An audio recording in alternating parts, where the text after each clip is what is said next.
ಅದು news paper ಅಲ್ಲ, finally ತಕಾಯಿಚಿ ಸನೆ ಅವರು ಇವತ್ತು Japan parliament lower house upper house ಎರಡರಲ್ಲಿ, ನಾವು ಹೇಳ್ದಂಗೆ ಲೋಕಸಭೆ ಎರಡರಲ್ಲಿ ಎಲೆಕ್ಷನ್ ಆಗಿ ಅವರೇ ಪ್ರೈಮ್ ಮಿನಿಸ್ಟರ್ ಆಗಿ ಸೆಲೆಕ್ಟ್ ಆದರು. ನನಗೆ ಮಾತ್ರ ತುಂಬ ಸಂತೋಷ. 64 ವರ್ಷ ಅವರಿಗೆ. ನರ ಅಂತ ಊರಿಂದ ಬರ್ತಾರೆ.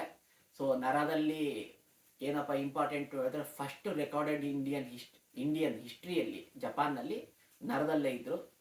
700 ಶತಮಾನದಲ್ಲಿ ಬಂದಿದ್ರು.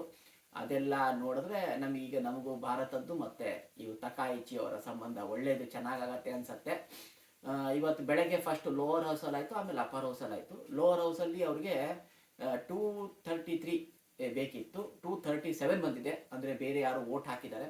ಇವ್ರಿಗೂ ಮತ್ತು ಈಶಿನ್ ಜಾಯಿನ್ ಮಾಡಿದರೆ 231 ಇತ್ತು, ಅಂದರೆ 6 ವೋಟ್ ಜಾಸ್ತಿ ಬಂದಿದೆ.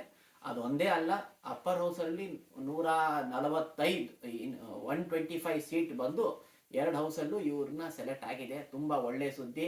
First Japanese lady prime minister. ಏನಂದೇನಪ್ಪ ಅಂತಂದು ಹೇಳಿದ್ರೆ, ತುಂಬ ಕಷ್ಟಪಟ್ಟು ಕೆಲಸ ಮಾಡ್ತಾರೆ.